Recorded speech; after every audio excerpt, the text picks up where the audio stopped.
સુરતમાં દીકરીઓના શિક્ષણ અને સશક્તિકરણને પ્રોત્સાહન આપવા માટે હીરાબા ખમકાર યોજના અંતર્ગત ચેક વિતરણ કાર્યક્રમનું આયોજન કરવામાં આવ્યું હતું। આ કાર્યક્રમ વીર નર્મદ દક્ષિણ ગુજરાત યુનિવર્સિટીના કન્વેન્શન હોલ ખાતે યોજાયો હતો, જેમાં મોટી સંખ્યામાં મહાનુભાવો ઉપસ્થિત રહ્યા હતા।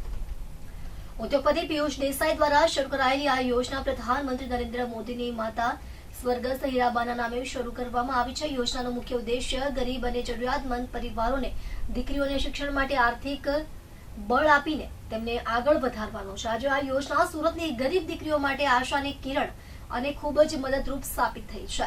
આ યોજનાના અંતર્ગત ધોરણ 5 થી 12 સુધીના વિદ્યાર્થીનીઓને ₹7,500 ની સહાય રકમ આપવામાં આવી છે। આજે યોજાયેલા ચોથા ચરણમાં 1,100 દીકરીઓને સહાયના ચેક વિતરણ કર્યા હતા। આગામી દિવસોમાં પહેલા સુરત શહેર અને ત્યારબાદ સમગ્ર ગુજરાતની દીકરીઓને આ યોજનાનો લાભ આપવામાં આવશે।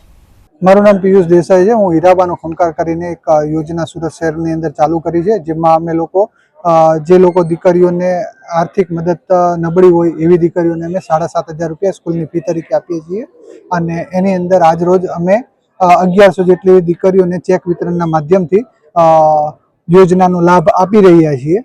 અને એની અંદર જે સિલેક્શન કરવામાં આવ્યું છે, તો એ જે હેન્ડીકેપ છે કે શારીરિક રીતે અપંગ છે અને જે કેન્સર પીડિત છે અને જે દીકરીઓને HIV જેવી પ્રોબ્લેમ અત્યારે ફેસ કરી રહી છે, એવી દીકરીઓને અમે મદદ પહોંચાડવા અને એ લોકોને એજ્યુકેશન માટે મદદ કરી રહ્યા છીએ। અને આગામી પ્રોગ્રામ અમારો 11/1ના દિવસે છે, જેમાં 5100 જેટલી દીકરીઓને અમે લેવાના છીએ।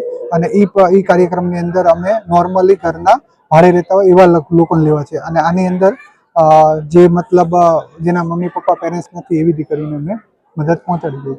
આનો વિચાર કઈ રીતે આવ્યો? જ્યારે મોદી સાહેબનો જન્મદિવસ હતો અને ત્યારે અમને એક વિચાર આવ્યો કે મોદી સાહેબના જન્મદિવસ નિમિત્તે અમે કંઈક નવું કંઈક કરીએ।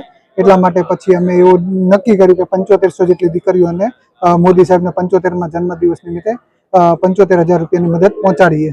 કેટલા સ્વયંસેવકો લાગેલા હતા, કેવા પ્રકારની મહેનત આ પરિણામ સુધી આ ચેક વિતરણ સુધીનો કાર્યક્રમ કરી રહ્યા છો? આની અંદર અમારા 500 જેટલા સ્વયંસેવકો લાગેલા છે અને આની અંદર અમે પૂરા ગુજરાતમાં અને ધીરે ધીરે ભારતમાં પણ આ કોન્સેપ્ટ લઈ જવાનું છે। આ કોન્સેપ્ટ ઘણા લાંબા વર્ષો સુધી ચાલવાનું છે, જે પ્રમાણે લોકોનો પ્રતિસાદ મળ્યો છે અને આગળ સ્વયંસેવકો કે સેવાભાવી સંસ્થાઓ પણ અમારી સાથે જોઈન્ટ થયા છે।